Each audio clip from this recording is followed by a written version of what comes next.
Hello, YouTube. It's me, John Avenger, once again, and welcome to another review of movie, sequels and prequels. This is still movie prequel and sequel month. We're in September the 19th about now because, it's on my computer, it might say the 18th, but ignore that. Right now, here in the Northeast, it's the 19th of September. And I'm reviewing the first sequel in this trilogy of films. I remember it pretty well to review it because I remember when I went to the theater to see it and I was kind of disappointed. I like some of it, but it's still just it has not held up. And it's a sequel that I think is way too long and just has a lot of problems. It's meh. Like I can't say the movie's horrible. It's not in my worst sequels of all time because I did a list of that already, and I might do another list like a redux and just add some more sequels that I've seen recently, like the Transformers: Age of Extinction, etc. But this is definitely not as good as the first one, and that is The Mummy Returns. Yeah, I got this on Blu-ray because I got this 5 pack. This 3 pack for $5 at 7-Eleven. A good deal, at least for the first film, which I think is the best one. It's a good movie. It's fun. Brendan Fraser's at the top of his game in this film. And then you have the third one, which I think is underrated and I feel is way better than the second one. Because the second one is it's basically the Lost World Jurassic Park, but with even more problems. Now, let me get the good stuff out of the way in The Mummy Returns. It was a great segue for The Rock, aka Dwayne Johnson, to be from going from a wrestler to an action star. It was his start. The first 10 minutes are with him.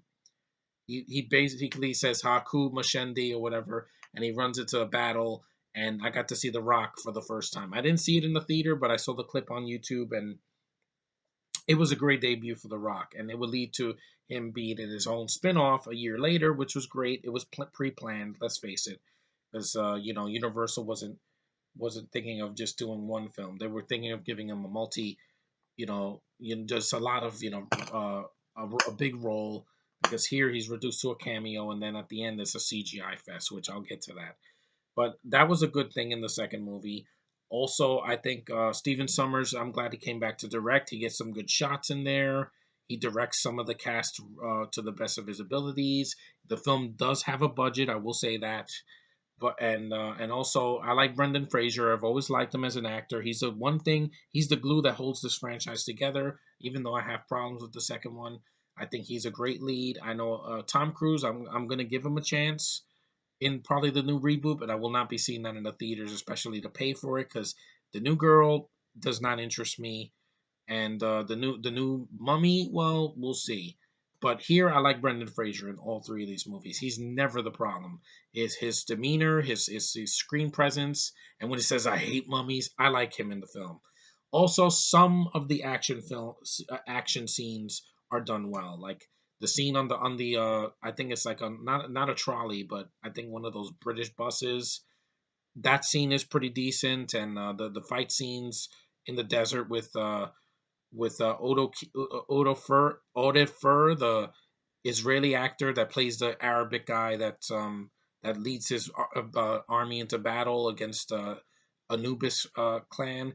That was all right, and also some scenes with Arnold Vosloo and Brendan Fraser. That's one of the probably like three of the best action scenes in the film. But that is like all the positives that the film has for me. The film has a ton of problems. Like number one, this movie is way too long for a mummy film. The first film was 2 hours and 5 minutes, but it went by quick. It got the ball rolling on the franchise, and they introduced these characters for the first time, and had some humor, and it had some Indiana Jones type action, and you had those CGI bugs, and the mummy effects still look pretty good. But in this one, they just padded out the running time. They added 5 extra minutes, which you did not need. There's a lot of talking in the middle of the film where it just drags, and there's way too many characters in this movie. I mean, you could have cut out a lot of characters in this film, and it would not have made a difference. Not Rachel Weisz, but some other characters in the movie. Um, but just it's way too long. It's 2 hours and 10 minutes. It's almost not this one. This one, it's almost it's almost as long as The Force Awakens, and it feels it. This felt like 2 hours and 10 minutes. I was like, wow, it didn't need to be that long. Second, some of the supporting cast doesn't work. I like John Hannah as Evie's brother. That he's funny. I like him in the. He's the only other actor besides Brendan Fraser to be in all the films, which is nice because I thought he was, he's fine for what he is. He's not a problem. But Rachel Weisz, I said it before. She worked in the first film. She was tolerable. She was like, I'm a librarian, and she had some pretty nice spark with Brendan Fraser in the first film. In the sequel, that's completely missing. I feel because in this movie, there's just way too many characters. They put this stupid subplot with her and Noxunaman, that freaking no talent Patricia Velasquez, who I don't think is sexy. She's basically the Sofia Vergara of the 2000s. Not a good actress. Half of her dialogue is either subtitled or she has this horrible accent that I'm just not a fan of a Spanish accent from a woman like her. No, not gonna happen. And there's a stupid fight scene with her and Rachel Weisz that I don't buy. They're wearing masks. You can tell they're freaking stunt doubles. They're not doing this for real, and it's just a lame ass fight. They have size like they're Raphael from the Ninja Turtles. It's very forgettable, and I didn't like that at all. And also the rest of the cast, like Arnold Vosloo's fine as a villain. I'm gonna say he's not the problem with this movie. There's just like three villains in this movie. You have him, then you have this other like Jafar looking douchebag, and then you have the Scorpion King at the very end, which I'll get to.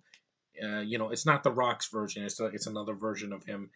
And there's just too many characters. You didn't need Evie and Brendan Fraser's character didn't need a son. He's just thrown in there. He does nothing to serve the plot. He's just a plot device so that Brendan Fraser can find him later in the film. He's like, "My father is gonna kick your ass," and I'm like, "No, sorry, that did not work in TFA, and it does not work in this movie even 15 years before." And just that there's just too much, like way too much. It becomes a clusterfuck. There's like you don't know who's fighting who, and there's just too many things happening. They tried to make the sequel like bigger than the first one, but to me, it's not as fun. Small scale is fine. The first one had enough characters. You didn't need to introduce all of these new ones that you just completely forget about. Especially Noxunaman in the first film was a cameo in the beginning of the film when they cut the mummy's tongue off and they put him in his sarcophagus and he gets buried. That was fine. She was in the film for 5 minutes. You didn't need to put her in an extended role that just she serves no purpose. She basically betrays the mummy. Spoiler alert! At the very end, when he's falling to his doom and he's begging for her help, and she just runs off. What a bitch! I'm gonna say that right now. She's a bitch, and I hated that. Also, the movie has way too much CGI. Like some of it looks all right, like in the beginning of the film, and some of the cinematography, but like the Anubis is running in the sand. There's too much of the CGI of that. It looks way too bloated, and it's early 2000 CGI. And the CGI on The Rock when he's the Scorpion King at the end of the film looks horrendous. It looks like a cartoon face of The Rock on the CGI body of a scorpion. It looked awful in the theater when I saw that. I'm like, people were laughing in the theater because of how bad it looked. And it looks horrible. Like, I don't know what they were thinking. Thank God when they did The Scorpion King in 2002, they cut the budget in half and they said, nope, we're not going to put any of the CGI bullshit that was in The Mummy Returns. We're going to make it better. And I feel that movie is better. It's shorter, has less CG, and it has a flowing story. It doesn't have 15 billion subplots going on in one. That's my main problem with this movie. It has way too much happening. You needed all you needed was Brendan Fraser. Evie could have been on the side in a smaller part, and him finding the mummy again with some new, not with new characters, but like go in a different direction. That's one reason I like the third one better because it went in a different direction. People don't agree with me. I don't care. I think that movie is better. It's like Jurassic Park 3. It did its own thing. It did something different with new characters, but it didn't overlong the movie. It didn't pad it out with 15 billion freaking things. And it's hard to see the movie like that, even at home. I'm gonna give it another shot, but still, when I first saw this, I was just like not a fan. I was like, it's a film for me. It's not a film that I love. I really enjoy the first one. I think the first one is the best. Three, while it has a lot of flaws, and I'll get to that one when I review it, I still think it's more fun.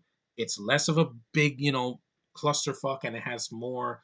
it does something different, which is what works for me in a sequel.